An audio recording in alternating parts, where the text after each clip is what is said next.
Hi, Cheyenne. Yes, I read you.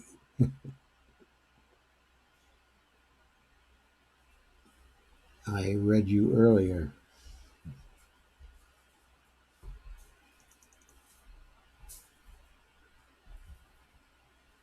So, welcome, Dolores. Cheyenne, thank you both for coming. Steve, good evening to you. Thank you for coming. Dale, thank you. Cheyenne says, are you stalking me, Steve? And Dolores and Matt Aldy and two others have joined. I can't see the name of the two others, but Cheyenne says she's watching from space. Well, good luck with that, Cheyenne. I hope it's exciting. Okay, so look, things have been going on today. Of course, it's been hi, Sharon Anthony Connors. Nice to see you. Uh, it's been really quite a day for news. Let's take a look for a moment at the front page of the Common Dreams. Let me go over there. You should be able to see it right now. Let me check that you're getting it. Yeah, I think you are.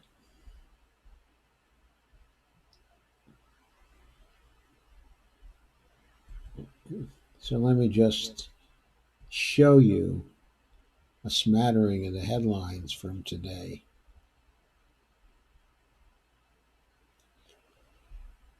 Okay. Too little, too late. Critics pan Trump plan to sanction Turkey. Yep, Turkey has started bombing, and the outcry here has caused Trump to say, well, maybe we'll sanction them. And then as Democrats head to the debate stage, Mayor Buttigieg is attacking Warren and Sanders for small dollar donations.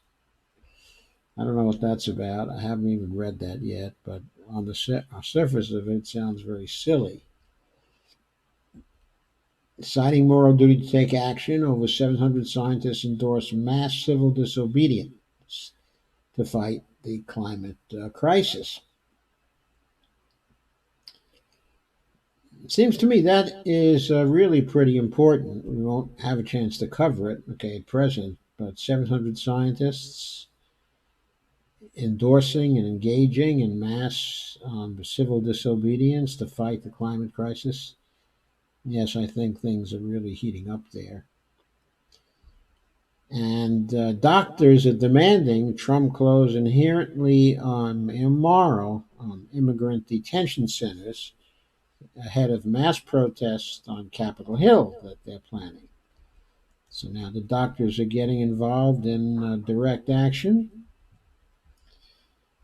And Bernie has unveiled a sweeping plan to give workers seats on corporate boards and reverse Trump tax cuts. We'll be covering that here in just a few minutes. And Medea Benjamin and Code Pink say no art wash, quote unquote, for Bush's crimes. And Code Pink engaged in a protest of the exhibit of former President Bush's paintings of veterans in the war that he started. Uh, then also a young woman, 28, I understand, okay, by the name of Tatiana Jefferson, was fatally shot in her own home, actually by a policeman. I won't have a chance to go over that, but that's obviously a very significant thing. Then The Extinction Rebellion protesters targeted the London financial district, calling on them to stop funding ecocide or direct action. Our voices together will transcend the barriers at the powerful U.S. Mexico border choral event.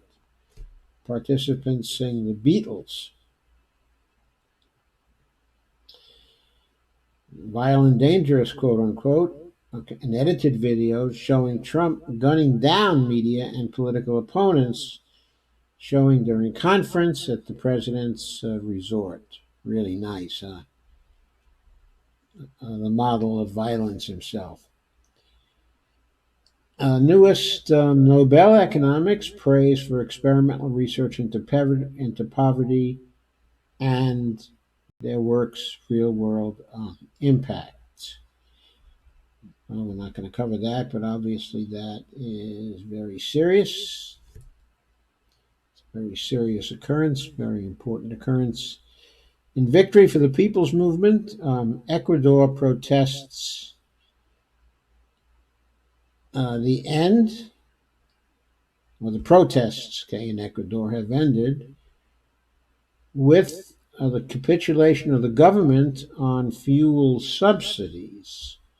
We'll briefly discuss that here.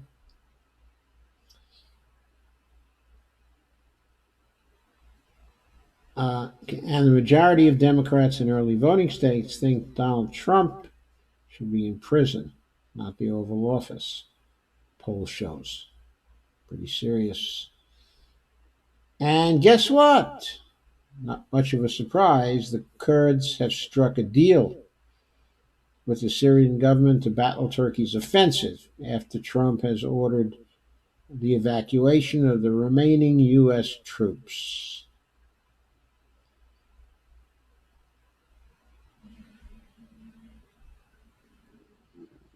I won't go any further except to point out this article of One Coles. Kurds consider asking for Russian no-fly zone as Moscow demands foreign armies leave Syria. That could escalate. It could escalate over a period, of time. So,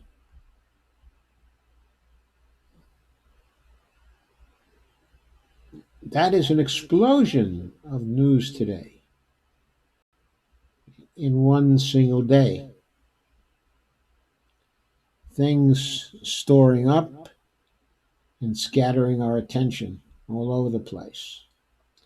So tonight, what I'm going to cover here is the Kurds striking back against the decision, of Donald Trump, and the general significance, of this. I'll also cover the victory for the Ecuadorian People's Movement. And then most of the program will be spent on the Corporate Accountability and Democracy Plan just released by Bernie Sanders, a plan of enormous significance, something else for Bernie to run on. So let's start with the Common Dreams article on the Kurds striking a deal with the Syrian government to battle Turkey's offensive. That was by Jessica Corbett, a staff writer for Common Dreams, and it was dated actually yesterday, October 13th. I didn't cover it then because I was off. But it is of enormous significance. Why so? Well, the Kurds were not sufficiently powerful to stand on their own against a Turkish onslaught complete with tanks, and planes. In fighting off ISIS, they had been very successful, but of course they never had to contend with tanks and planes. And if anything, the planes were on their side because they were our planes by giving them some air support. So they had to make an alliance with somebody else to counter the tanks and the planes and the potentially overwhelming resources of the Turkish attack on the ground. So,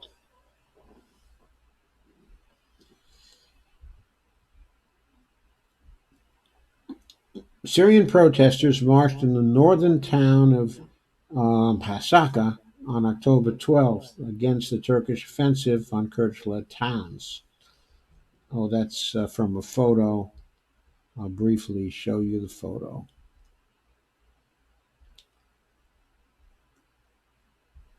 It's here, and it gives you a flavor for the depth, okay, of the resistance.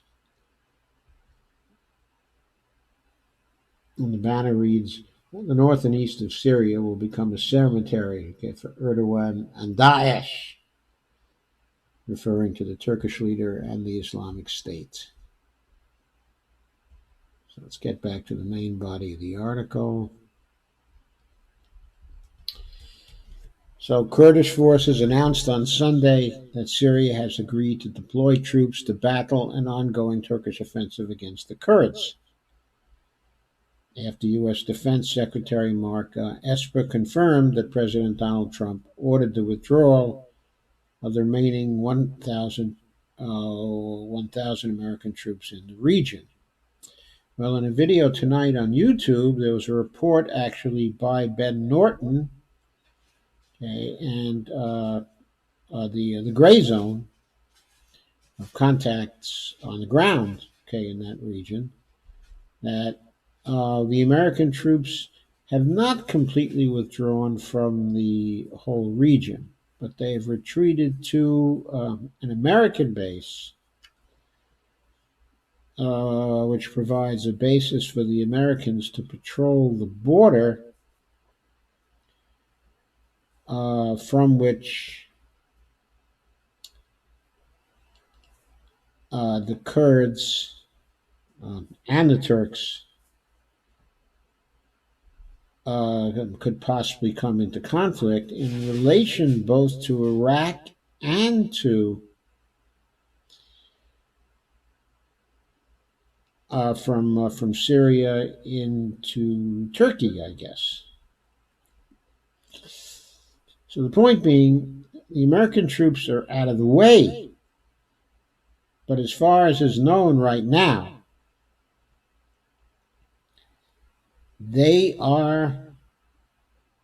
some of the American troops are still there. They're still in the region. Following a call with Erdogan last weekend, Trump withdrew about 50 U.S. troops from the Turkey-Syria border. And Trump was accused of betraying the Syrian but democratic forces who allied with the U.S. in the fight against the Islamic State. Turkey on Wednesday launched airstrikes and ground incursions targeting the Kurdish held areas. So the Kurds had to do something. So they and the SDF and the Iranian and Russian-backed government of Syrian President Assad, if you recall, we were mainly in Syria.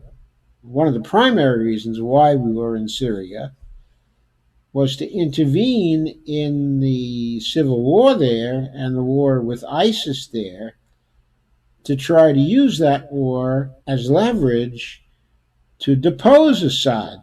That was a regime change war that we got involved in. And we wanted to facilitate a regime change there, and we were willing to work with extremist elements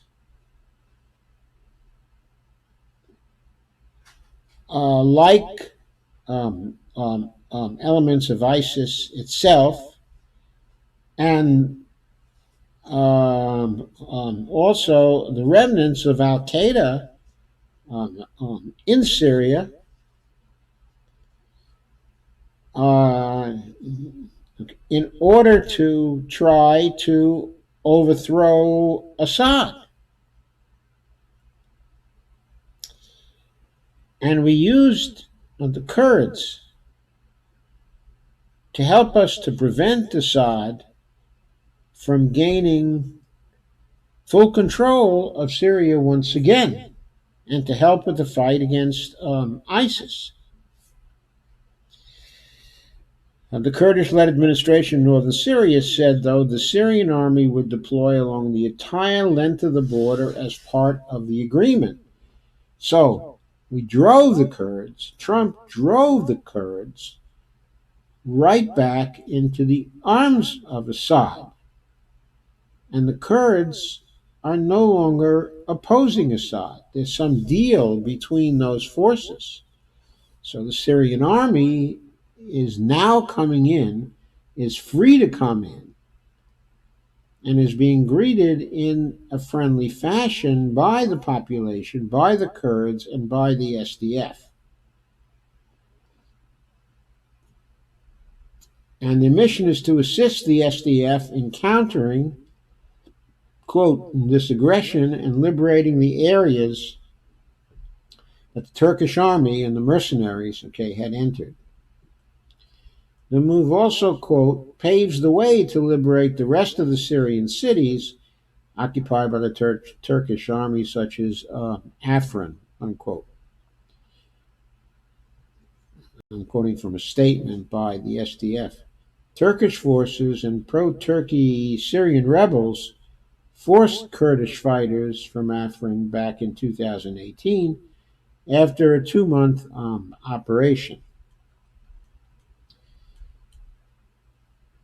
Okay, so the negotiations there, according to the Washington Post, took 3 days, and they were brokered by Russia between the Syrian government and the SDF.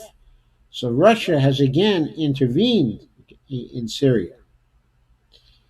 Okay, the SDF had reached the conclusion it could no longer count on the United States, its chief ally for the past 5 years in the fight against the Islamic State, according to a Kurdish intelligence official, unquote. So tens of thousands of civilians are on the move, fleeing northern Syria, following the incursion by the Turks. According to The Guardian, about 130,000 people have been displaced. The Syrian Observatory for Human Rights said Saturday 9 civilians were executed at different moments south of the town of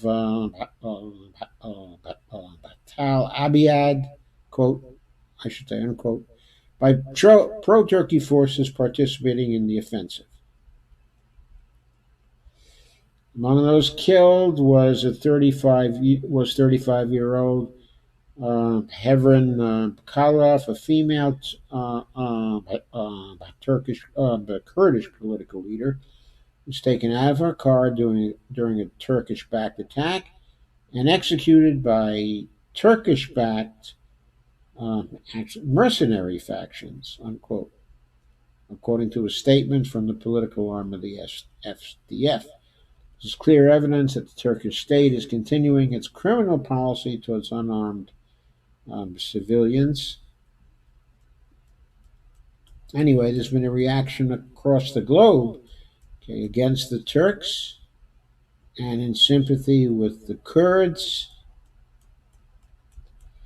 But when you look at this from the standpoint of the geopolitics and the power balances in the region, now that the SDF has cut a deal with the Syrian government, and the Syrian government is actually moving back in, then the net result of this move by Trump, which from the point of view of the policy of the U.S. after the last, I don't know how many years, seems to have been very, very foolish, now seems to be having the result of strengthening the Syrian government and strengthening Assad's hold on Syria, which is maybe not a bad thing from the standpoint of stability and the power balance in the area.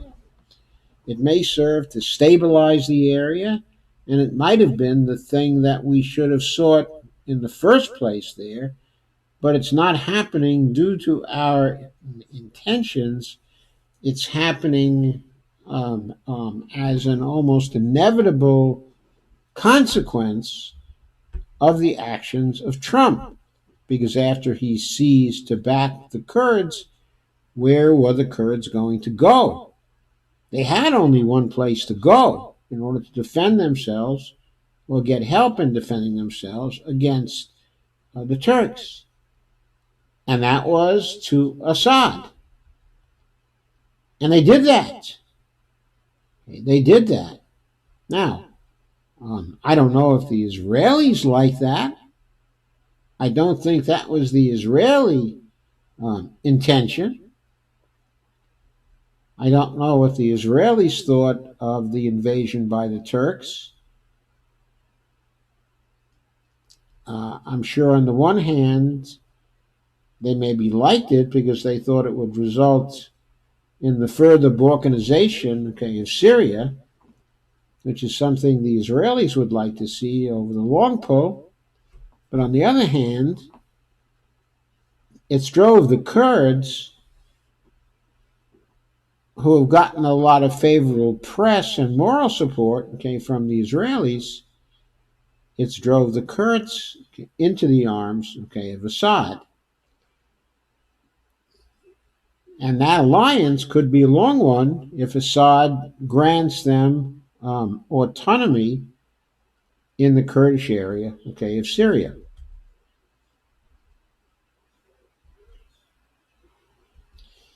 Also, the U.S. withdrawal is likely to force allies with forces on the ground in support of the U.S. mission against the Islamic State, principally France and Britain, to also consider pulling the troops out.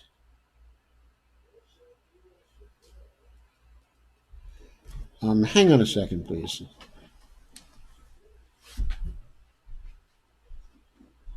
Oh, you have to use your earphones. Your earphones aren't plugged in. Well, I don't know, but I'm getting sounds from here, from you.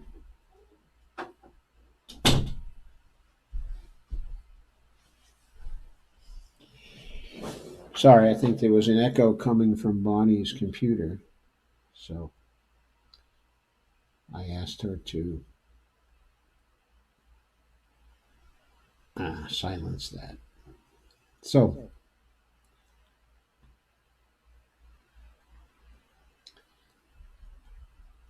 that's basically the point, of what is happening now.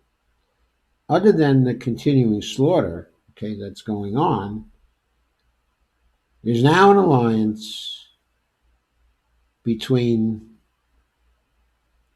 the Kurds and the Syrian government. And that alliance may by accident produce a more stable Syria. I certainly hope it does. That would be a good outcome.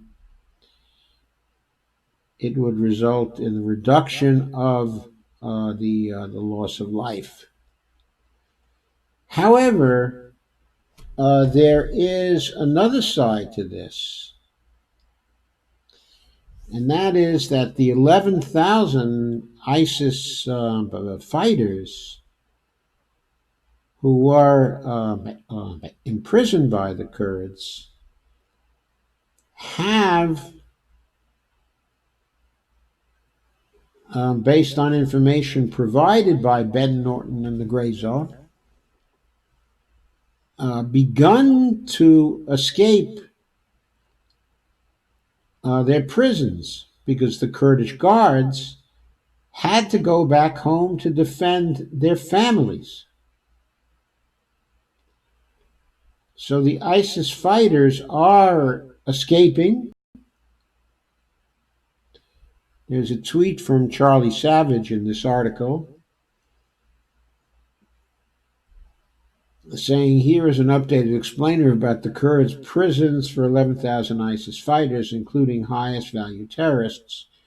Trump administration was going to take custody of them so they won't escape in the chaos.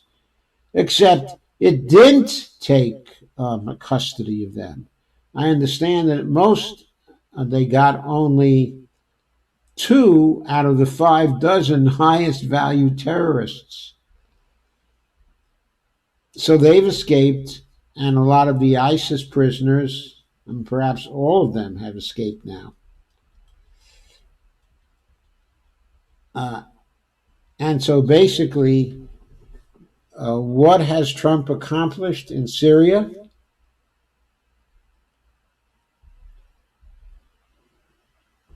He may have accomplished the continuation of the ISIS front there, or the renewal of the ISIS front there, but also a stronger Syrian state to shut it down and to stabilize itself. We're going to have to see how it goes. But hopefully, the slaughter of the Kurds is going to be reduced now. And hopefully, we will see a more stable Syrian state soon, which I think, in spite of the supposed threat to Israel,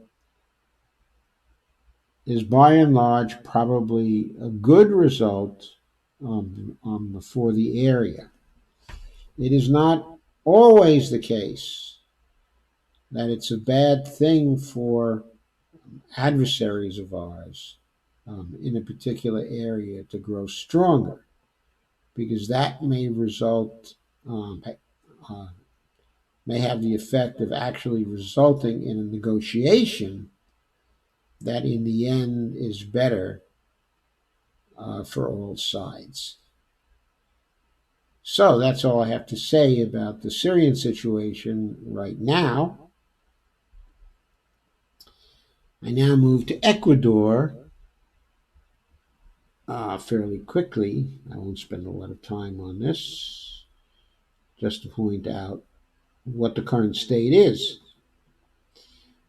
Okay, this is an article from Common Dreams, by Owen Higgins, a staff writer, the title of which is, In Victory for the People's Movement, Ecuador Protests End with Government Capitulation on Fuel Subsidies. And so, the indigenous population of Ecuador, the indigenous groups that were protesting over the withdrawal of the fuel subsidies, celebrated today after news broke late Sunday night the country's leader, President Lenin Moreno, would make a deal with protesters that shut down the Latin American nation in nearly 2 weeks of demonstrations.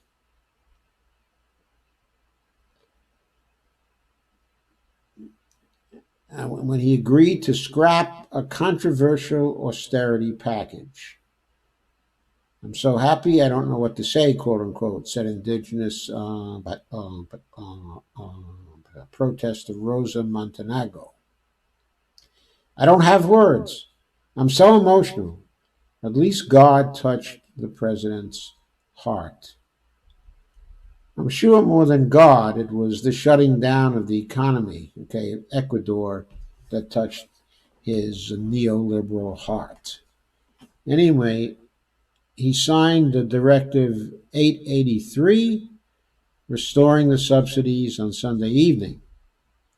The protest movement in Ecuador began on October 2nd. So the protest movement had been going on for a long time.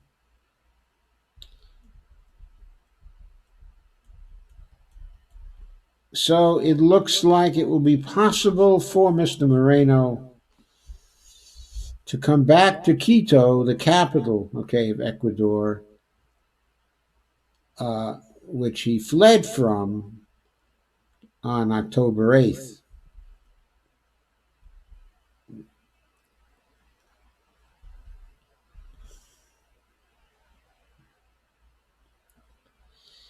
The austerity plan was required by the IMF in order to extend a credit line, okay, to Ecuador. I don't know what's going to happen to the credit line now. I know the indigenous population was very opposed to Ecuador taking a loan from the IMF under any conditions, and especially these austerity conditions that it wanted to impose on the country. The loan was a huge loan for that country, some $4.2 billion. And I'm not sure the loan proceeds were intended in any way to develop Ecuador or to ease the life, okay, of the Ecuadorians. It's much more likely that that was going to be used to pay a fine that resulted from a finding of one of the ISDS courts in the amount of $4.2 billion against Ecuador. What the Ecuadorians did was to end a lease that one of the large oil companies held there. And the company, under treaty, went to an ISDS court to invalidate the findings of an Ecuadorian court and the government, okay, of Ecuador. And the oil company was awarded a $4.2 billion settlement by the corporate court, the International Corporate Court. So where was Ecuador going to get the $4.2 billion? Well, I'm sure this loan from the IMF, in part, was being extended so Ecuador could pay off that fine and come back within the fold of the neoliberal nations. So,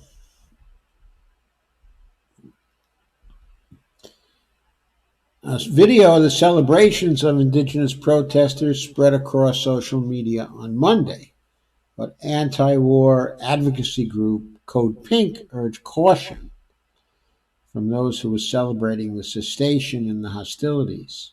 Quote, according to Code Pink, this may be a victory for the indigenous people of Ecuador, but neoliberalism still reigns in the country. I think a very good warning from Code Pink. That's exactly what the situation is. Yeah, neoliberalism is not over. It's had a setback. But whether the indigenous movement is going to defeat it or not will depend, I'm sure, on whether that indigenous movement can get rid of the president and bring in somebody who will systematically resist the neoliberal regime in Latin America, okay, and ally Ecuador with Venezuela or other powers opposed to neoliberalism in that area. But we're going to have to wait and see what happens. So, as I said when I started this live stream, there were many important things that happened today. But in the long run, perhaps none more important than the unveiling of Bernie Sanders' newest plan, his corporate accountability and democracy plan. But before I go into that, which I'll cover in some detail, I'm going to check in with you on Facebook and see how you're doing thus far.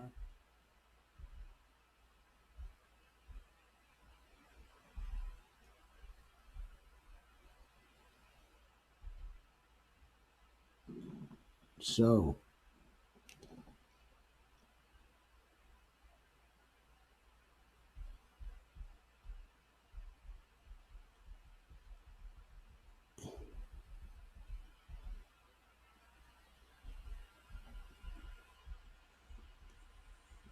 wow.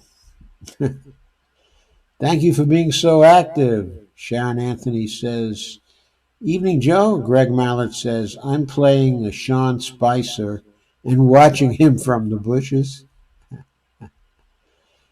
And Bonnie Firestone joined. And Cheyenne says, sanctions, code for torture and death. Yeah, it is kind of a slow torture, the sanctions are.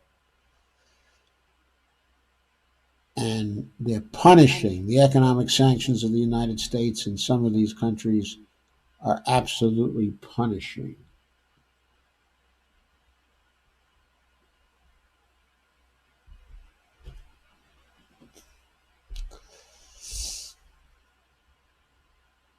So Cheyenne says, I have a loved one in Quito, no contact for months. Well, maybe the good thing is that there will be communications open now. And once again, I hope so. The indigenous movement in Quito, or in that area, I should say, has been very, very brave and very, very successful.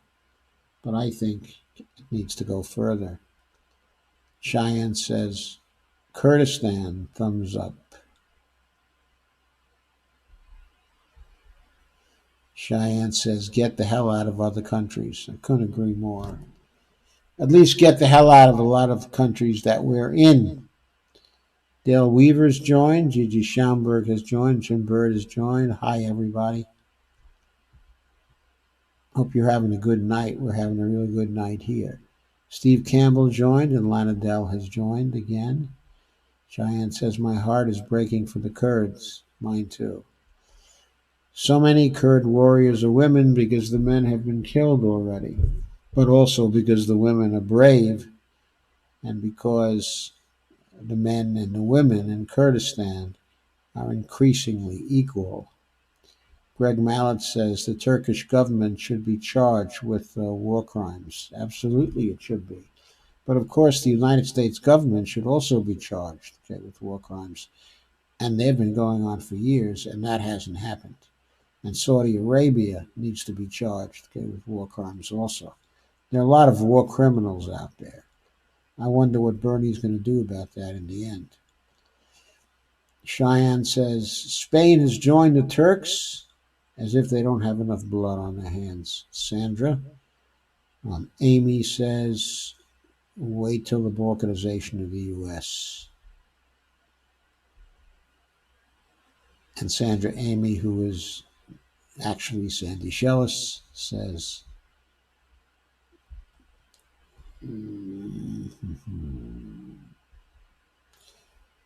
what's happening is a free-for-all cluster fuck, yes.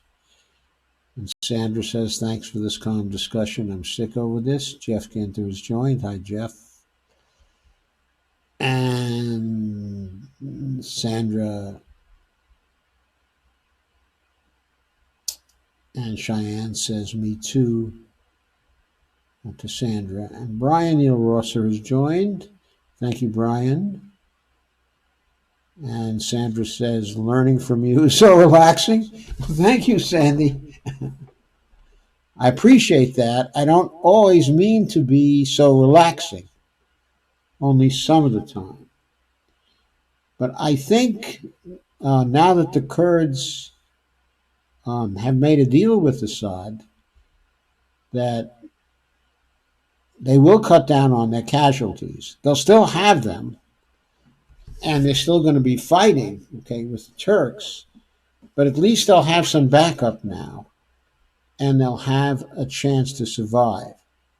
And if they've negotiated autonomy, which Assad would have been very wise to agree to, at least on a temporary basis, perhaps the Kurds will be able to forge tighter ties with the Iraqi Kurds to back them up still further.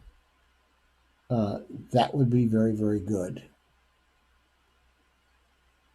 Sandra said the Russians get the Middle East. Laugh out loud. I don't think so, but they get more influence in the Middle East, which probably will not be a bad thing because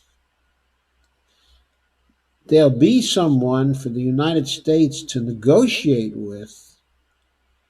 And if we can get a sane regime in here in 2021, maybe some reasonable conditions of non conflict will be able to emerge in that area if the President of the United States can get some civilized behavior from the Israelis. Maybe we can have a calming down of that situation, as difficult as it might be to believe right now. Of course, I know I'm being the incurable optimist here, but things are a little more hopeful than they were just a day or two ago. So I'll allow myself a little more hope. So let us get back to Bernie's plan. Now,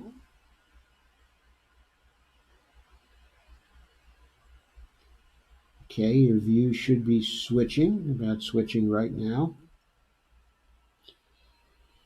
So Bernie talks about how in our country today, corporate greed and corruption is destroying the social and economic fabric of our society, where a small group of ultra wealthy CEOs are making the decisions that increasingly determine our economic, environmental, and our political future.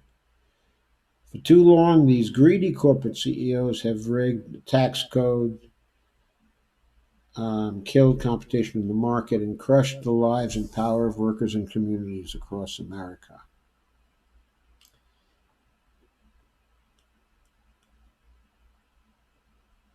Uh, Notice how the ultra wealthy, corporate, ultra capitalist CEOs are killing market competition. They're killing market competition. They've been destroying the free market they profess to love so much. That is the reality of late stage capitalism. The capitalists destroy the markets that they profess to love because they don't really like the relations that obtain in competitive markets. What they like is hierarchy. What they like is domination. What they like is the crushing of any competition they have. And what they like, of course, is crushing the lives and power of workers and communities. Why?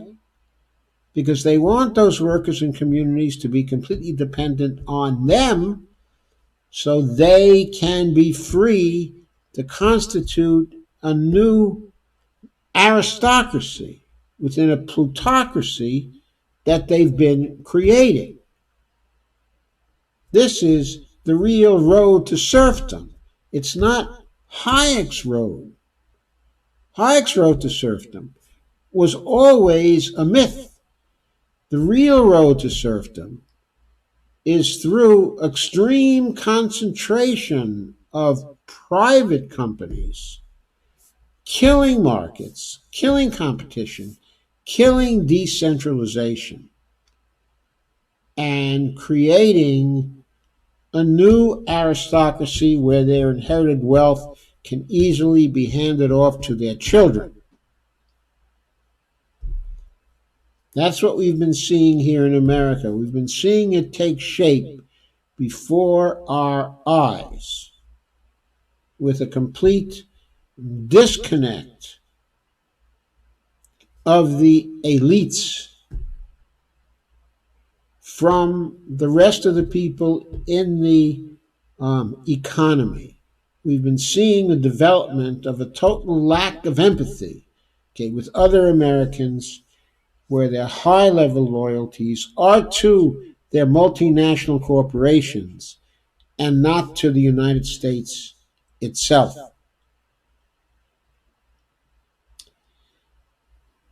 Year after year, we've seen wages slashed and thousands of workers laid off while the richest corporate CEOs pay themselves huge bonuses, says Bernie's website.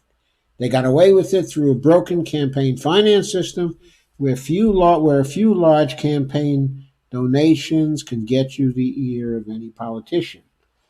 Now, Donald Trump, the most corrupt president in history,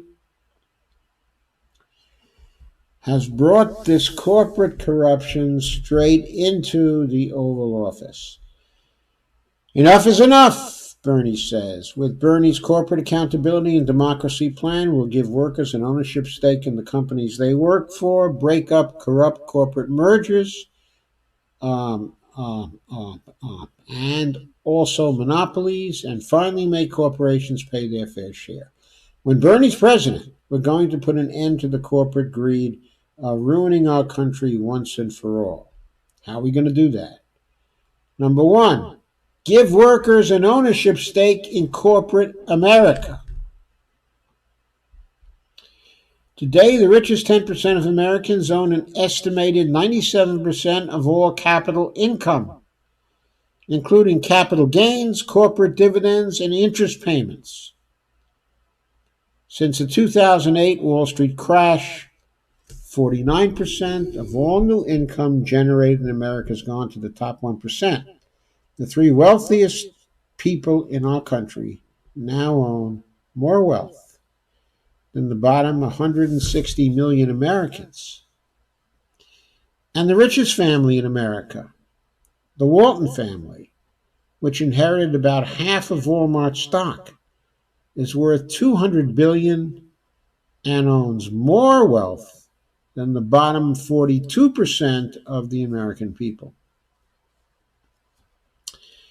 While the corporate profits that presently go to a small number of ultra-wealthy families are at or near an all-time high, wages as a percentage of our economy are near an all-time low. Corporate America has pumped over $1 trillion into stock buybacks to reward already wealthy shareholders and executives since the Trump tax plan was signed into law. Meanwhile, as the very rich become ever richer, the average hourly wage of the American worker has gone up by just 1% from where it was 46 years ago after adjusting for inflation. Since 1982, the Walton family has experienced a more than 10,000% increase in its wealth, while the median family in America has less wealth today than it did 37 years ago, after adjustment for inflation, that is. The reality is that today, the executives and biggest shareholders of most large profitable corporations could not give a damn about the working class of the communities in which our corporations operate. How do we know this? Look at what they've done to those communities. Look at all the people they've thrown out of work. Those who control these behemoth corporations have only one allegiance: to the short term bottom line. What happens to their employees, what happens to the environment, what happens to the community in which their firms function matters very little. These are not really American companies. That point is so important. They're companies currently located in America at most, and increasingly aren't even incorporated here, but instead merely selling here. In other words, they're just extorting wealth from us. They sell, the profit often goes outside of the country. It's never spent here. It never does anything for the rest of us here in America. Bernie continues, tomorrow, if the economics made sense to them, they could be located in China, and already they're incorporating in offshore tax havens in Bermuda and the Cayman Islands to avoid paying U.S. taxes. This type of greed is not an economic model we should be embracing. We can do better. We must do better. Bernie goes on, okay, a little more with more of this. And then he says, if workers had ownership stakes in their companies and an equal say on corporate boards, corporations would be far less likely to shut down profitable factories in the United States and move abroad. CEOs would not be making over 300 times as much as their average workers. Bernie was very gentle there. The real figure is more than 350 times as much. Companies would be far less likely to pollute the communities in which workers live. The time has come to substantially expand employee ownership in America. Study after study has shown that employee ownership increases employment, increases productivity, increases sales, and increases wages in the United States.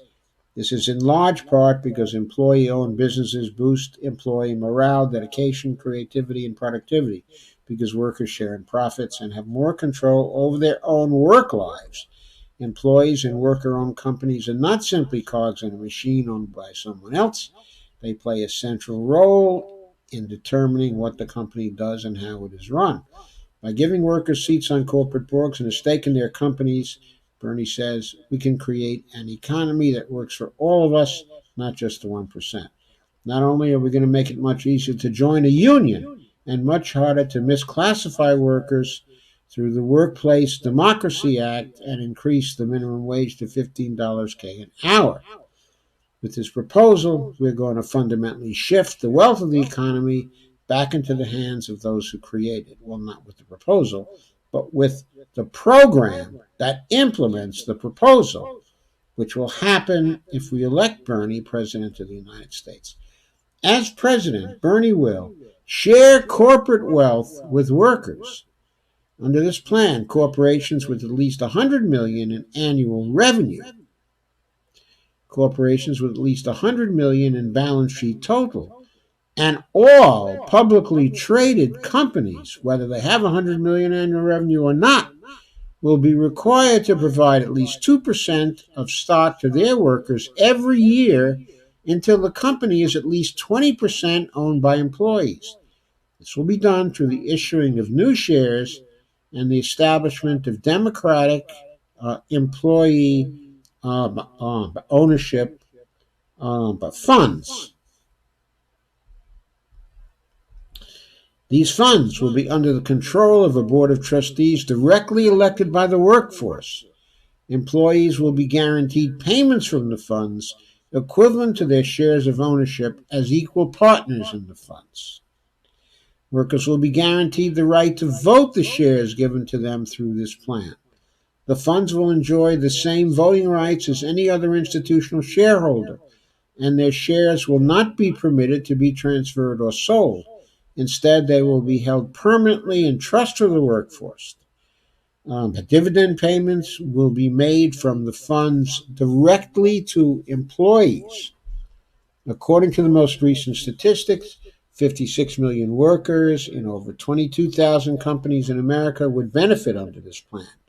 An estimate based on data from over 1,000 companies shows that directing 20% of dividends to workers could provide an average dividend payment of over $5,000 per worker every year. Okay, now keep in mind, of course, that this is in the context of the rest of Bernie's plan, all of the various plans that he has advanced. What happens if a company goes overseas and workers are still getting a dividend of $5,000 per worker every year? Okay.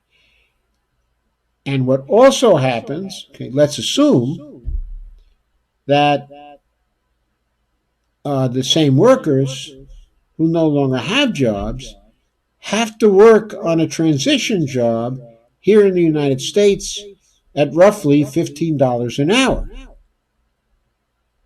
Well, $15 an hour is roughly $32,000 a year. Add $5,000 to that, it's $37,000 a year. That makes things a little easier for the workers who were displaced, a lot easier for the workers who were displaced, if the companies still insist on going overseas. Of course, they may not insist on going overseas because with worker representation on the corporate boards, they may not be able to get that through. So, that brings us to the second bullet point, which is democratize corporate boards.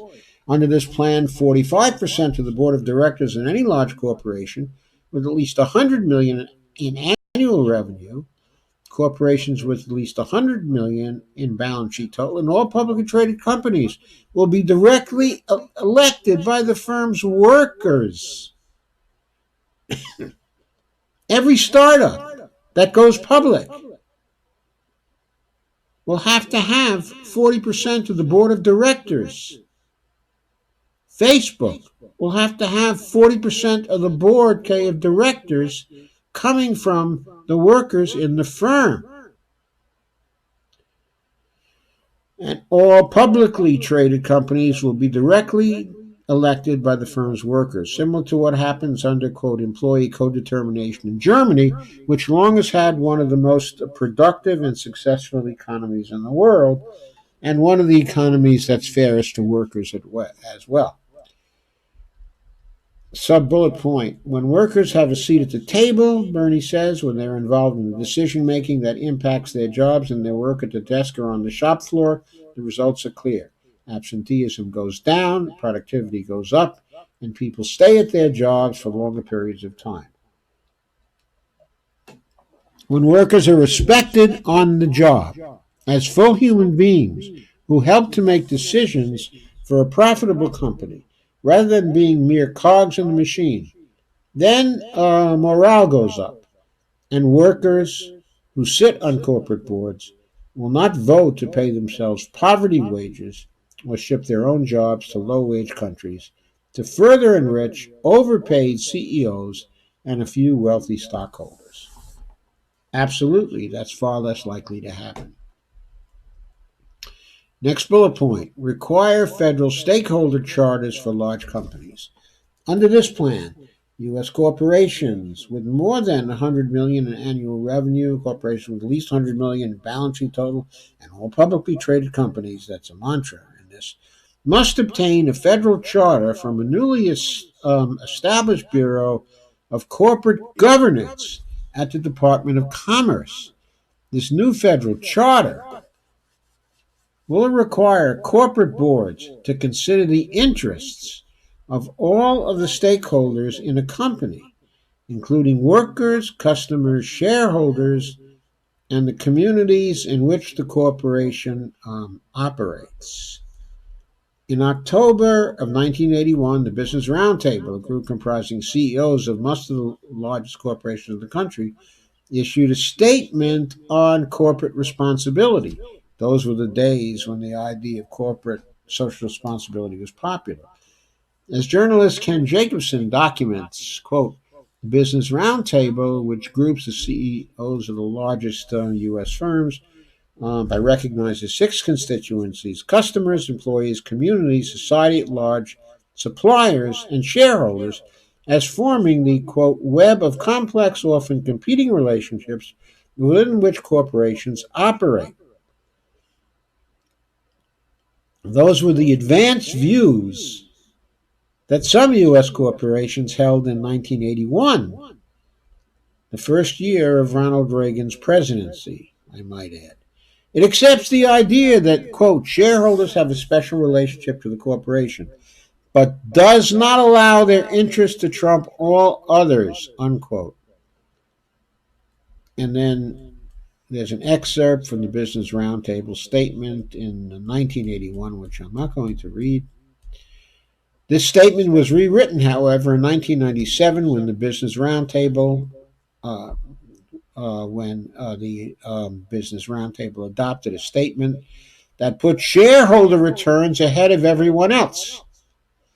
This year, the Roundtable released empty words recognizing the error and admitting corporations put profits and shareholder returns above everything else. Bernie says empty words are not enough.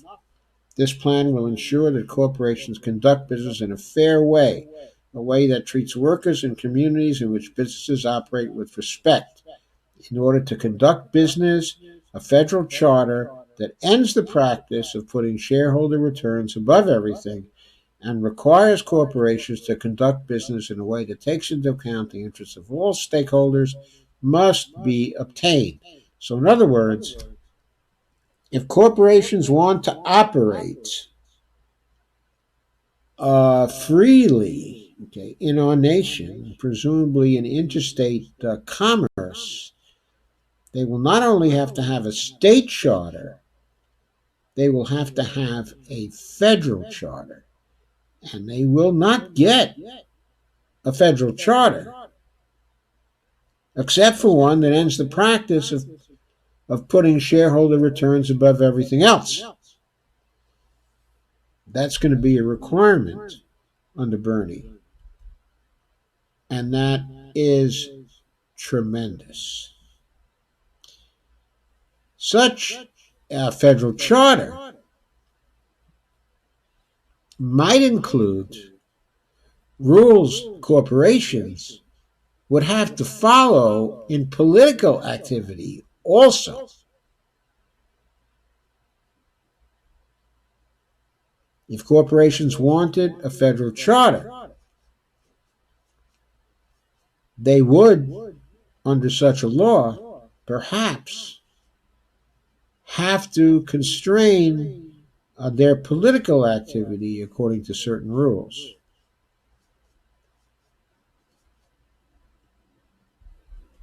Next, ban stock buybacks. Under this plan, large-scale stock buybacks will be treated uh, like stock manipulation, just as they were before 1982. Bernie remembers that. I don't think some of the younger people in the race do. They weren't even born. This will be done by repealing the Securities and Exchange Commission's misguided Rule 10b-18. Since Trump signed his tax plan into law, corporations have announced over $1 trillion in stock repurchases, which provide absolutely no benefit to the job creating productive economy. These buybacks are nothing more than stock price manipulation and must be treated as such. Next bullet point. Require firms that outsource production to low-wage countries or automate to convey shares to laid-off employees. Under this plan, the owners of firms that dispose of American labor to take advantage of robots or cheap labor overseas will be required to share the gains that they make through such practices with those whom these practices harm. Champions, okay, of globalization and automation often claim everybody wins through these practices, so that at least the gains exceed the losses. If those claims are true, then the owners of those firms can more than afford to share their gains with the workers they displace.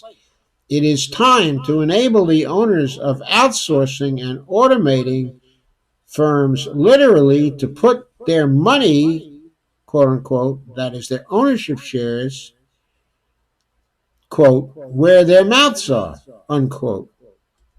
Long past time, Bernie. Long past time. But yes, yes, 1,000 times yes.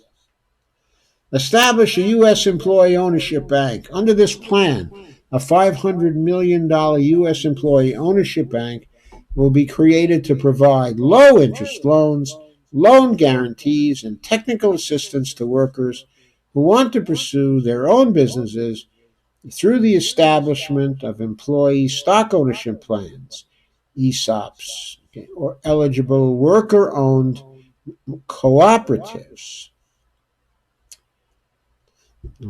EWOCs.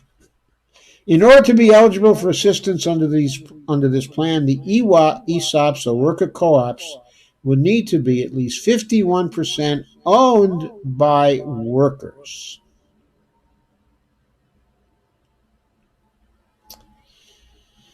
So,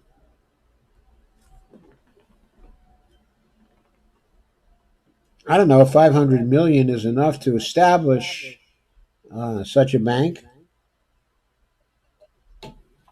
but if we allow such a bank to become a part of the Federal Reserve System, then that, of course, is a different matter because then the banks would be able, then such a bank would be able to create money at will when it wanted to put a creditable loan on the books, a credit-worthy loan, I should say, on the books. Next bullet point: guarantee a right of first refusal. Under this plan, workers will be given the right to buy a company when it goes up for sale, is closing, or if a factory worker is moving, if a factory is moving overseas, and will receive financial assistance from the U.S. Employee Ownership Bank to make that possible. That is to make buying the company possible.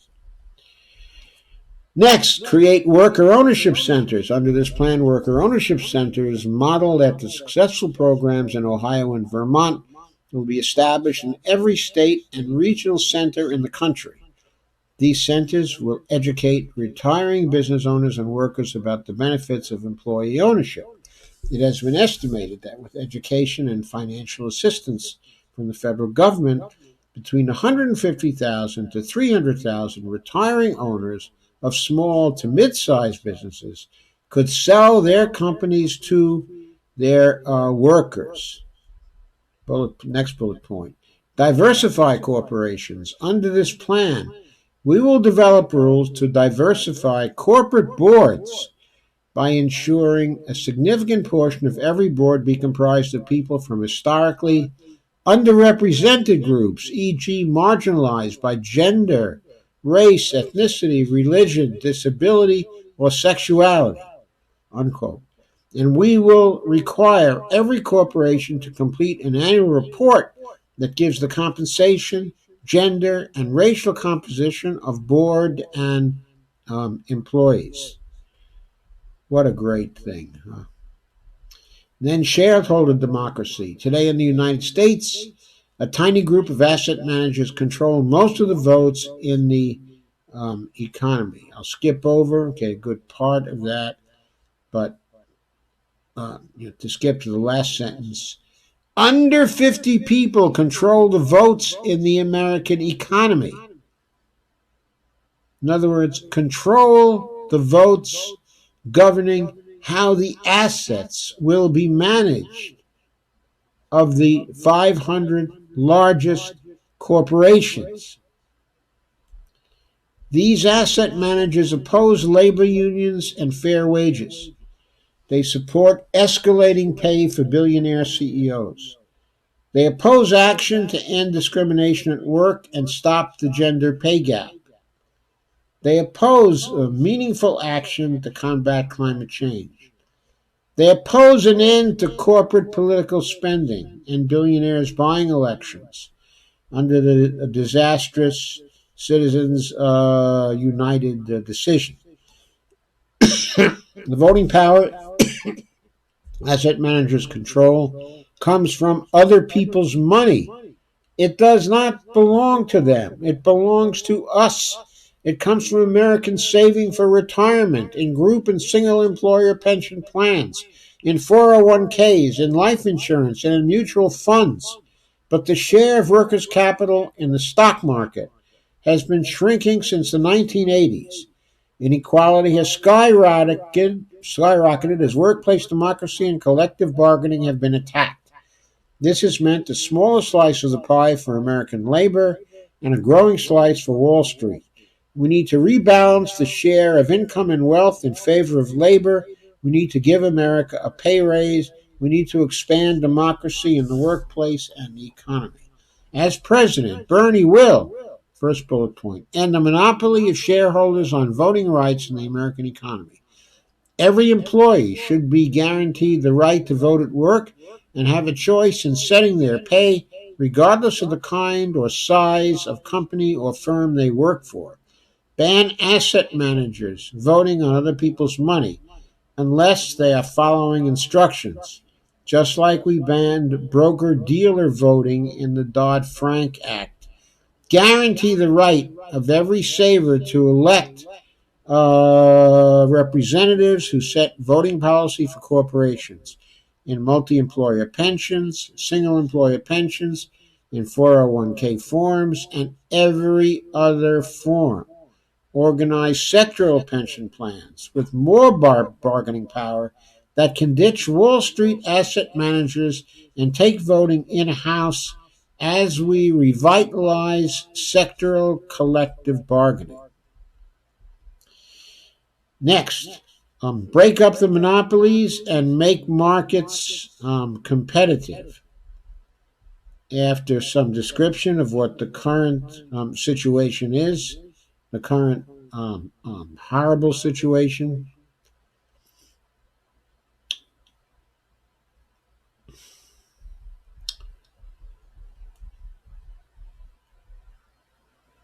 Bernie continues with, this has resulted in a new era, era of monopoly power. Concentrated markets have led to lower wages and less innovations. We're seeing large corporations stamp out fair competition, excluding smaller rivals, and raising prices for consumers. Sorry. These large corporations are also able to create laws that benefit them, as we've seen with companies like Amazon fight to pay no taxes in the communities where they operate, while at the same time paying nothing in federal taxes. Consolidation of large hospital systems has led to higher prices and worse service.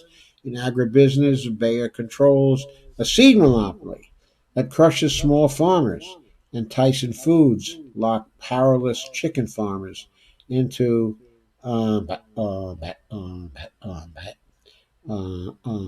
into exploitative contracts with no way out. We are seeing mega mergers like the one between T-Mobile and Sprint, which represents a gross concentration of power that runs counter to the public good. And Bernie says, okay, that Americans deserve affordable wireless access. Americans deserve free wireless access, Bernie, free wireless access. This merger will not only lead to fewer options and higher prices for consumers, but it could lead to 30,000 jobs lost and reduced wages for thousands more. Disney's acquisition of 21st Century Fox has created a conglomerate that controls media in sports, in movie theaters, and on television. Bernie believes we need to rediscover the American tradition of controlling corporate power and promoting fair competition through antitrust. He will halt anti-competitive mergers, break up existing monopolies and oligopolies, and appoint by federal by regulators, ready to take action on behalf of workers and consumers, not massive corporations. He will take antitrust enforcement authority out of the control of the captured judiciary and create markets that work for all, not just the wealthy and the well connected. I don't know how he's going to take this out of control of the judiciary, but I hope that it's by using Article 3, Section 2 of the Constitution that prohibits the judiciary from reviewing the laws that he passes in order to do this. Going on. Next, he wants to review all mergers that have taken place during the Trump administration. The Trump administration is plagued by corruption, and its approvals of mergers and acquisitions have been no different. We've seen the administration approve mergers after CEOs and investors spend hundreds of thousands of dollars at Trump hotels, despite knowing that it would result in thousands of workers losing their jobs. This is unacceptable, and under Bernie's administration, these mergers will be reviewed and, when necessary, undone. Furthermore, over the past 40 years, we have seen a huge rise in the number of mergers and acquisitions approved. We can see this has led to lower wages, stagnant growth and innovation, and left our economy unstable. The Federal Trade Commission must conduct a comprehensive study to investigate the impacts these mergers have had on competition, our economy, and workers, and establish new guidelines that restrict mergers and acquisitions. As president, Bernie will have the FTC conduct a thorough review of all mergers and acquisitions since Trump took office and undo those that have created highly concentrated markets, demonstrably caused harm to workers, raised prices, or reduced competition. I mean, frankly, I don't see why it can't go back as far as the beginning of the Clinton administration and review all mergers and acquisitions that have occurred since then.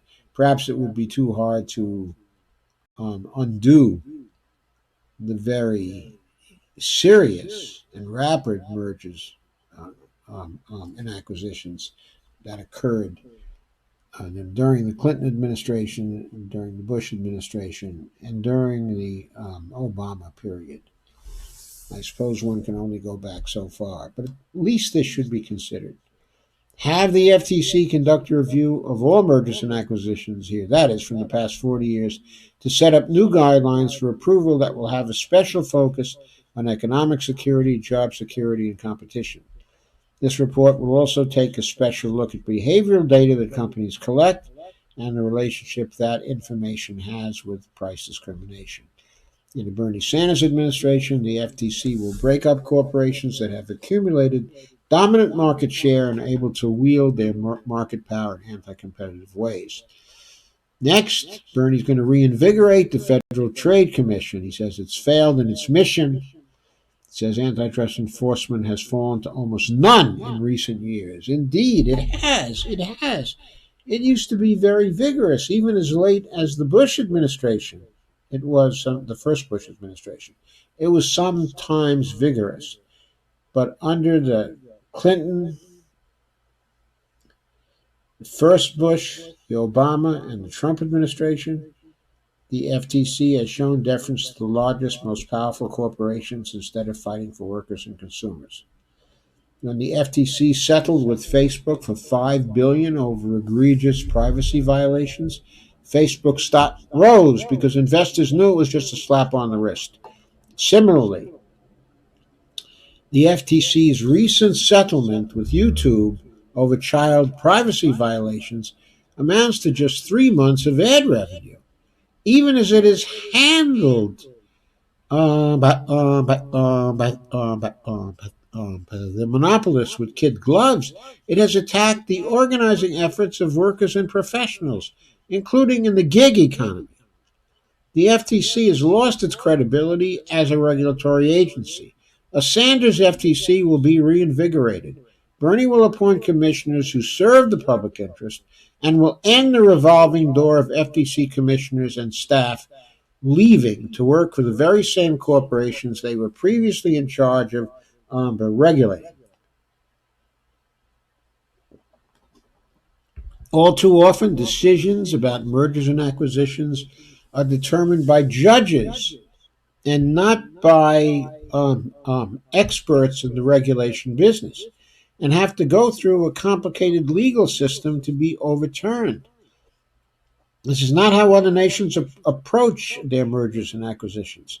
The Federal Trade Commission must be given the authority to halt mergers and impose fines on companies that violate FTC guidelines without long, costly, and ideological court battles. Judges do not have the expertise to determine the economic and labor impacts of mergers, and the FTC, whose staff has the training needed to make these decisions, must have the authority to approve or deny the mergers. As president, Bernie will expand the authority of the FTC to allow it to impose administrative fines on companies and halt mergers without challenging them in federal court.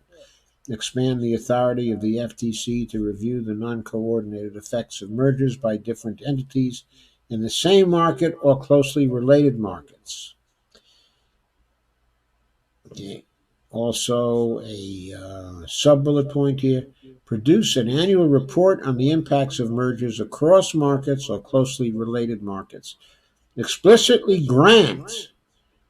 explicitly grant the FTC full rulemaking authority under the Sherman, Clayton, and Federal Trade Commission Acts to establish rules for a fair and competitive marketplace. Repeal the additional rulemaking burdens placed on the FTC under the Magnuson and Morse Act. And by the way, Magnuson was not a Republican, but actually Warren Magnuson was a Democrat, if I recall correctly, from the state of Washington. Repeal the section of the Magnuson-Morse Act that states the FTC shall be funded through appropriations, and clarify that the FTC will be granted reasonable fees to carry out its duties. Ban the revolving door of personnel between industry and the regulators. He's going to institute new merger guidelines. And he says the Federal Trade Commission will have the authority to approve or deny mergers and will focus on people, not profits. And he says, as president, Bernie will institute bright line merger guidelines that set caps for vertical mergers, horizontal mergers, and total market share. Instruct the FTC to produce a report to identify common practices that result in anti-worker behavior, threaten competition, or engage in price discrimination. This includes using behavioral data to get customers to purchase goods and or services that they would not normally purchase at a price that is inflated. No merger will be approved for companies that engage in the behaviors identified by the FTC as harming workers' competition or fair pricing. And institutional deference to the, quote, consumer welfare standard, unquote.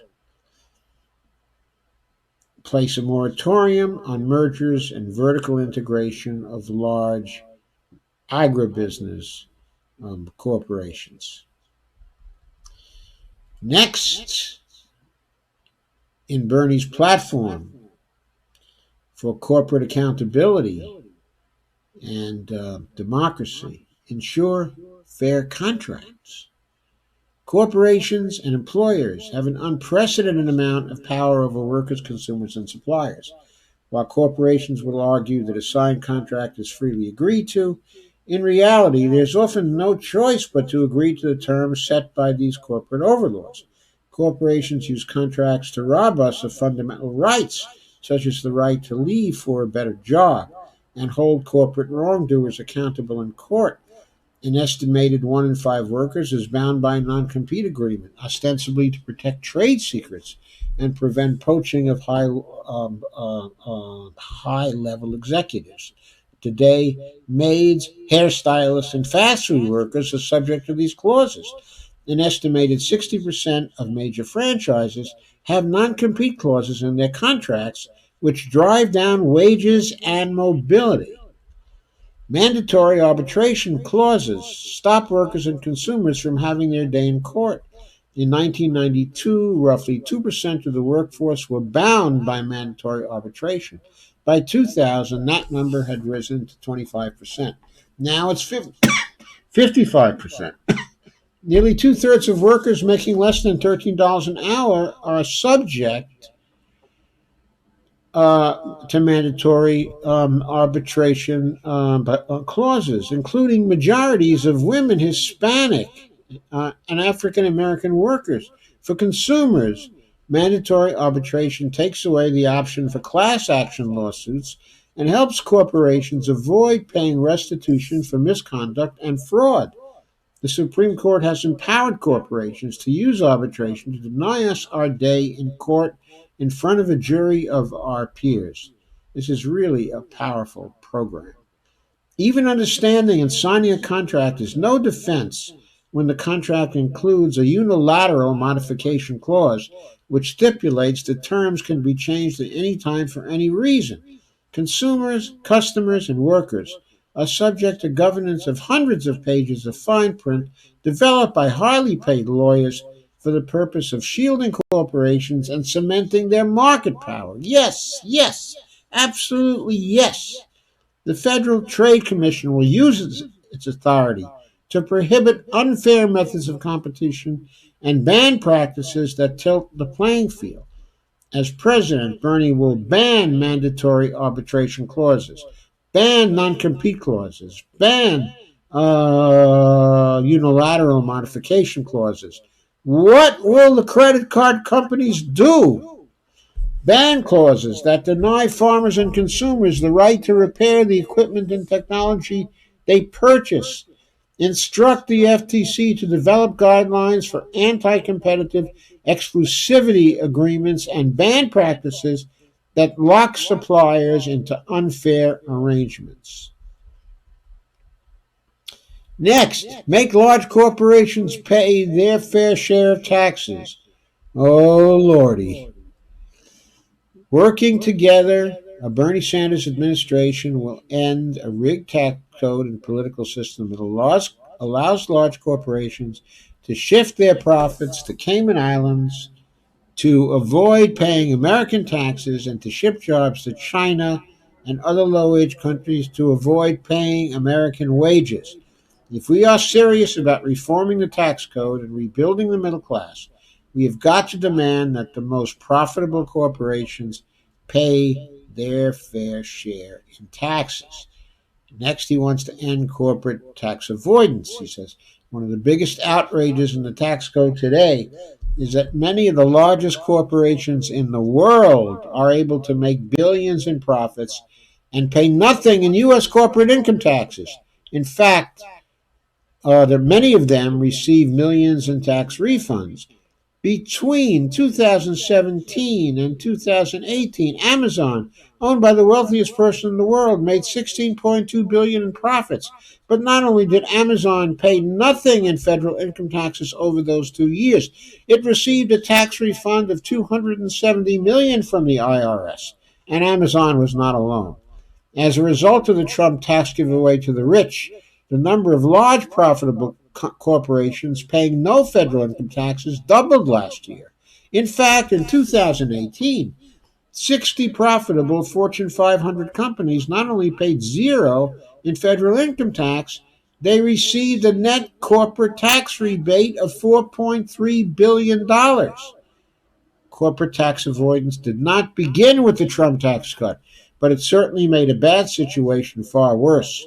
At a time of record-breaking profits, large corporations actually paid $92 billion less in taxes in 2018 than the year before, a drop of 30%. In 1952, corporate income taxes accounted for 32% of all federal revenue. But last year, just 6% of all federal revenue came from corporate income taxes, a five-fold drop over that time period. According to the OMB, corporate tax revenue in 2018 was just 1% of GDP, tying the lowest point since the 1930s and less than half the average over the last 85 years. The reality is that we now have a tax code that has legalized tax dodging for large corporations and includes a myriad of tax breaks, deductions, credits, and tax avoidance loopholes that Bernie's plan will end. Why is that important? Not because we need the corporate income tax revenue. We don't need corporate income tax revenue. The federal government doesn't need corporate income tax revenue. But by taking the corporate income tax revenue, by taking the corporate income tax revenue, that affects the shares that would go to wealthy shareholders uh, uh, in the corporations. Corporations will no longer be as free as they are now to increase the wealth of the rich because they will have to contend with significant corporate taxation that they don't have now. The reality is that we now have a tax code that has legalized tax dodging for large corporations, includes a myriad of tax breaks, deductions, credits, and tax avoidance loopholes that Bernie's plan will end. One of the major reasons for this tax avoidance that corporations have been setting up thousands of shell corporations in the Cayman Islands, in Bermuda, and other offshore tax havens to avoid paying taxes in the U.S. The good news is that the overwhelming majority of the American people are demanding that corporations pay their fair share of taxes. According to the latest Gallup poll, 69% of the American people believe that corporations are paying too little in taxes. And a survey by the Pew Research Center found that the fact that corporations do not pay their fair share is the single issue about the tax code that bothers them the most. The time has come to tell corporate CEOs and their wealthy stockholders you cannot have it all. You can't get huge tax breaks while children in this country go hungry and veterans sleep out in the streets. You can't continue getting tax breaks by shipping American jobs to China. You can't hide your profits in the Cayman Islands and other tax havens while there are massive unmet needs in every corner of this nation.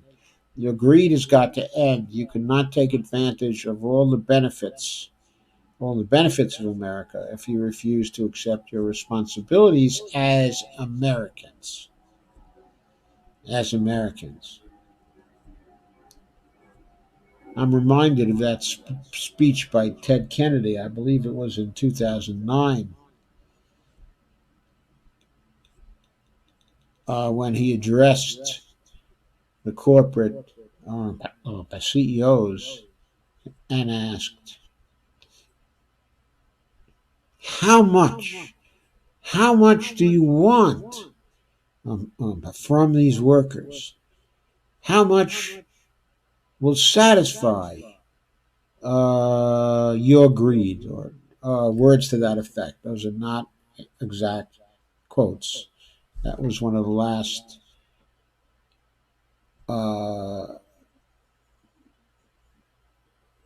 very moving speeches that Ted Kennedy had an opportunity to give. Anyway, here's the plan. As president, Bernie will raise up to $3 trillion over 10 years by repealing all the disastrous corporate tax breaks enacted under Trump, closing corporate tax loopholes, and demanding that large corporations pay their share of taxes.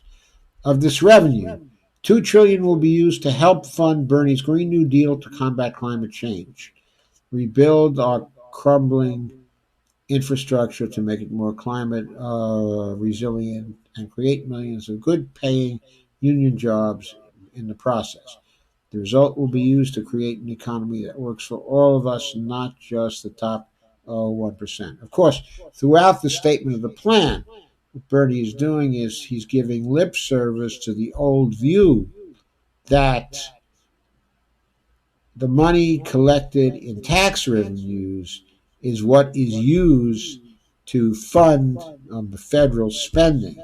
He keeps on feeding that myth, even though he knows that it is a myth, even though he knows better. Okay. I don't particularly like that. I'd feel much more comfortable if he was saying, uh, but 2 trillion will be used to help to create the policy space that is needed uh,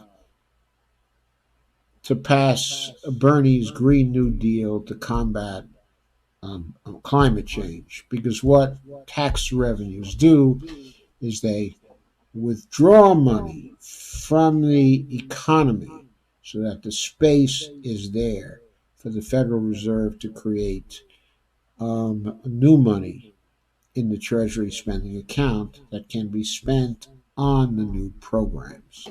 So I felt I had to highlight that. It sure sounds good to say we'll get 2 trillion from here and fund over there, but that's not the way funding in the federal government actually works. Under this plan, Bernie will, bullet point, restore the corporate tax rate to 35% from its current 21%. Ensure that corporations pay 35% by eliminating virtually all corporate tax breaks and loopholes. This includes transitioning to economic depreciation for all investments, which partially offsets the tax advantage of investing in automation over labor. This includes further limiting the interest deduction to 20% of adjustable tax income and tightening related rules. He would eliminate the use of offshore tax havens by applying the same tax rate on offshore and domestic income and applying a per country limit on the foreign tax credit. Next, he would eliminate inversions by limiting interest deductions to 105% of a corporation's share of net interest expense over worldwide earnings, treating companies that are managed and controlled in the U.S. as domestic corporations, and tightening the definition of inverted corporations to ones owned by 50% of the same shareholders after a merger. Tightening other rules, including limiting treaty shopping, reforming the base erosion and anti abuse tax rate by lowering its threshold for application, raising its rate to 17.5%, and excluding deductible payments that give rise to includable U.S. Income. He would eliminate the tax break for foreign derived intangible income, such as income from royalties, okay, for example. And he would also deny foreign tax credits for excise tax payments by oil extractive gambling, okay, and other companies. Imagine gambling companies are getting foreign tax credits. Amazing. Currently, he would end that. Requiring corporations with revenues over 25 million to publicly disclose significant portions of their tax returns and country by country financial information, including earnings, financial accounts, and tax payments in other countries. He would eliminate the 20% deduction on pass through business income and require large pass through businesses to be subject to corporate taxes. The pass through businesses are businesses that operate here but pass through their income to their parent companies that are foreign. Right now, evidently, the pass through income is not subject to corporate taxes. Under Bernie, it would be. If this plan had been in effect last year, instead of paying nothing in federal income taxes, Amazon would have paid $3.8 billion in taxes. Delta would have paid up to 1.8 billion in taxes. Chevron would have paid up to 1.6 billion in taxes, and GM would have paid up to 1.5 billion in taxes. So,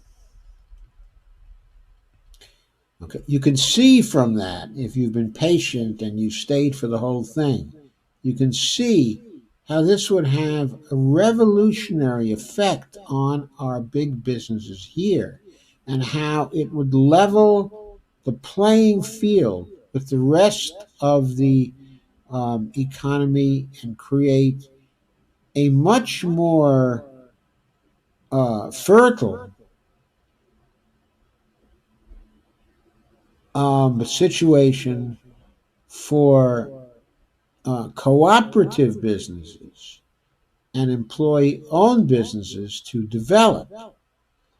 Let's look at the whole list of Bernie's issues now, because it's important to put this in context before we end.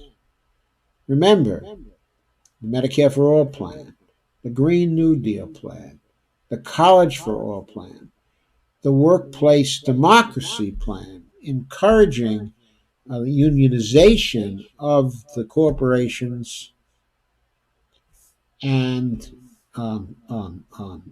encouraging also formation of cooperatives in the context of the corporate accountability plan we just discussed. That's greatly reinforced by the workplace democracy plan.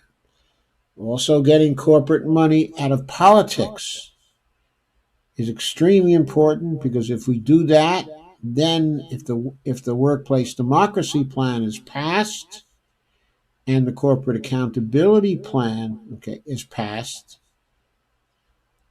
and the corporate money out of politics, okay, is passed, then it's unlikely that those other plans would ever be repealed. You see, the plans reinforce each other, and they reinforce the economic Bill of Rights that Bernie would pass, okay, as well.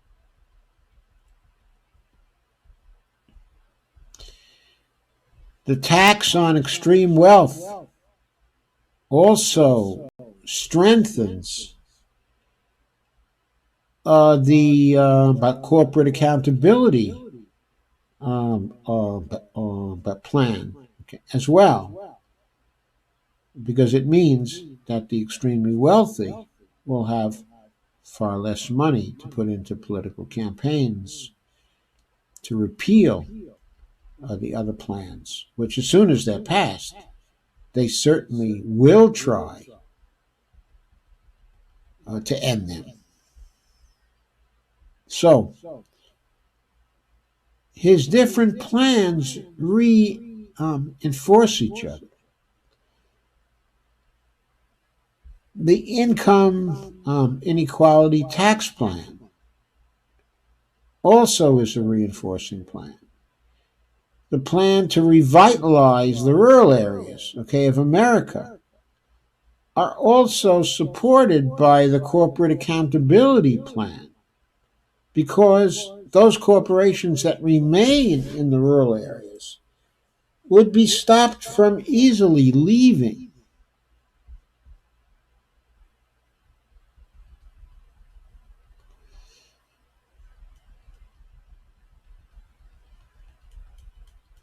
And of course, the tax increases for the rich and the real Wall Street reform plan. And we've gone over many of these in the past.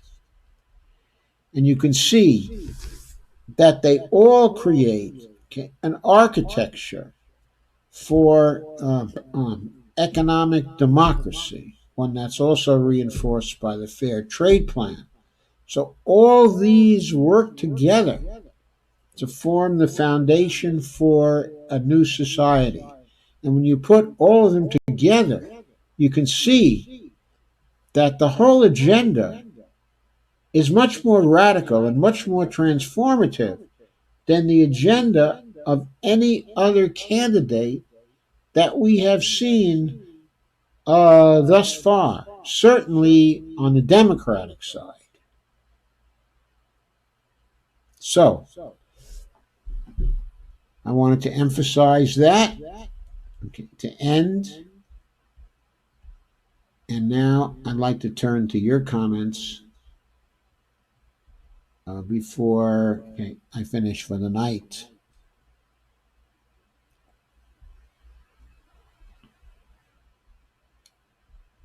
Let me go back to where I was.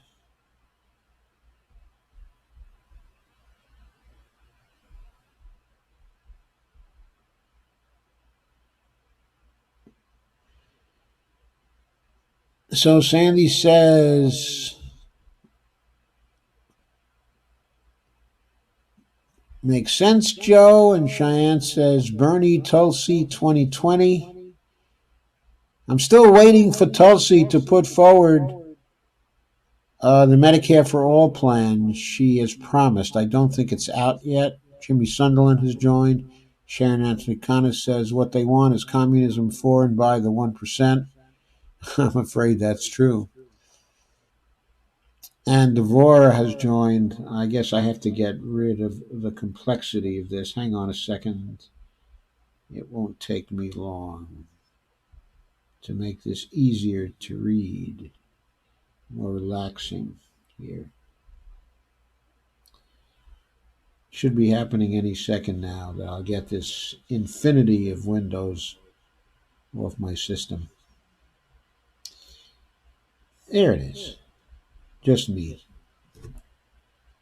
Sandy says, good night, friends. It's been wonderful. And Elizabeth Bergen Netherlands has joined. Elaine McForbes has joined. Hector Danson has joined. Hi, everybody. Susan Eldridge has joined. And Kathy Langan has joined. And Steve DeVore says, Ted Kennedy's speech fell on deaf ears. The corporations want it all. Yep, I completely agree. They do want it all.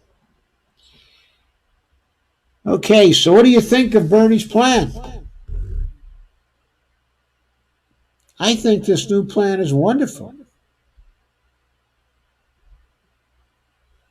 We're going to live in an entirely different society in which the level of social and economic and legal equality is going to be far greater than it has been. And it's going to be much better, okay, for all of us.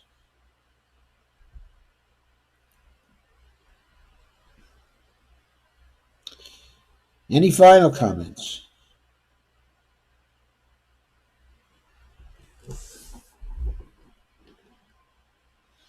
I'll wait for a few seconds. Meanwhile, I'll remind you to share, like, and subscribe, and to please become a patron at www.patreon.com/Joe_Firestone. And thank you very much for considering that.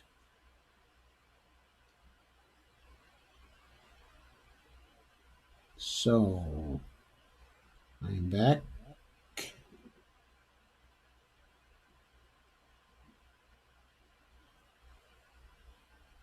And Sharon says, what I don't get is how the working class on the right is so pro-capitalist when it only hurts them. Well, I think that's been a situation for the very long time.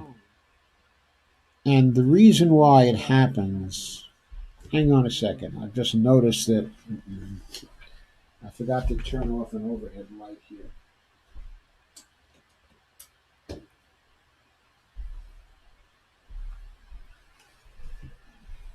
That should be a little better now. Yeah. I think that happens because really people find that politics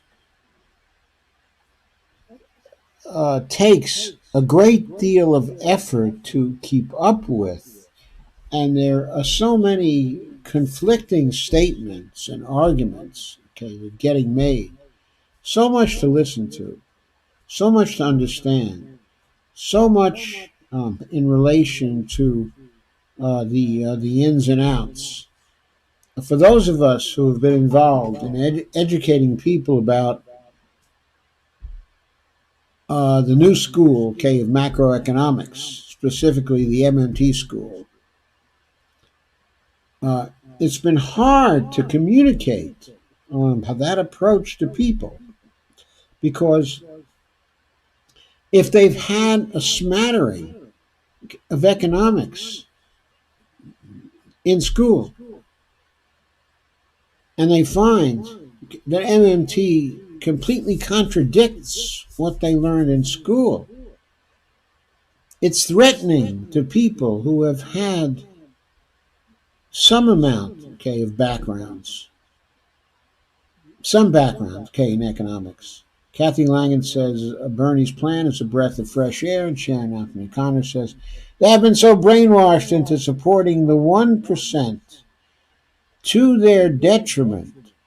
Yes, yes. I wouldn't just say they.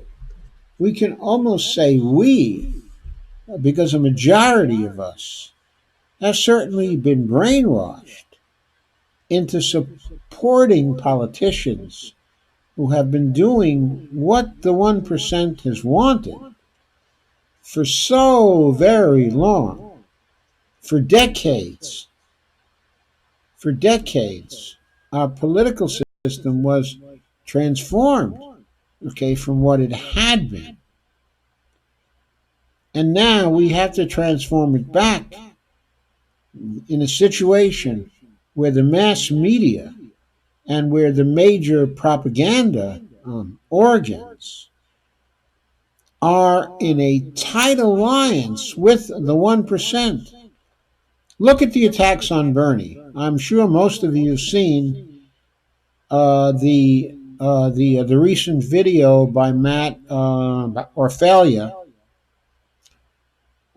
in which he refutes all of the narratives, all of the myths being advanced by the mainstream media about what kind of person Bernie Sanders is and what he is like. Matt did this by juxtaposing the charges, the drive-bys that were being directed, okay, at Bernie, and confronting them with the reality of Bernie's actions. The video was a masterful video. I was sorry to learn today that Bernie's campaign actually engaged Matt, and then something happened on the first day in terms of criticisms or public charges, okay, of various kinds. And so Matt thought that he should actually drop out. After one day, he received the impression that if he stuck, he would hurt Bernie's campaign. And so he voluntarily withdrew so as not to hurt the campaign. But what Matt has done in that wonderful video he's done has been to greatly help the campaign, to really put the lie to what the mass media has been shoveling, and to use exposure through social media to fight those lies. And he's been very successful at it. But the fact that the mass media has been able to tell those lies for so long without real contradiction is just a very compelling, it's just very compelling evidence of how difficult it is for things to get through to the working people that Bernie is trying to represent and to point out to them that they have been brainwashed into supporting the 1%. Of course, you know that people don't like to hear, they resist hearing that they're being played for suckers. They hate that. They don't want to believe it. I think one of the reasons why they don't want to believe it is because they fear their own anger if they did believe it. They don't want to get that angry.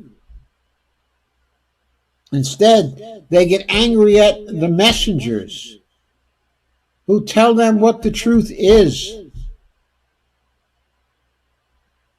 So, they have been conditioned to believe the government is public enemy number one, and that everything government does is against them because it hurts the capitalists who they have come to believe are their saviors, their ticket to wealth and fortune.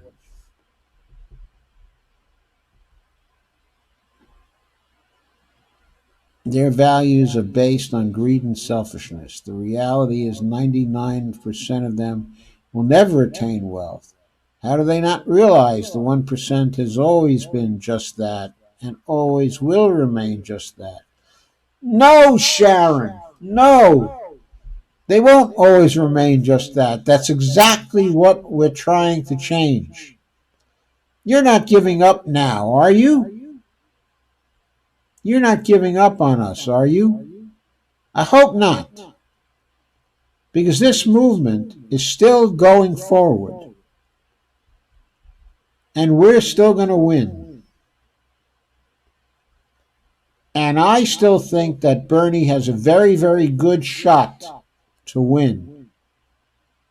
And I am not giving up by any means. I'm a long way away from that. So, on that note, I think I want to say goodnight for tonight. I'll be here tomorrow night. I'll be here Wednesday. I think I'll be here Wednesday. I expect to be here on Thursday, maybe at a little different time. Anyway, Dan Lundberg, thanks. Or, I'm sorry, Lindberg. Thank you for coming. And I hope you come a bit earlier in the program next time. But anyway, here we are. I'm going to end for tonight.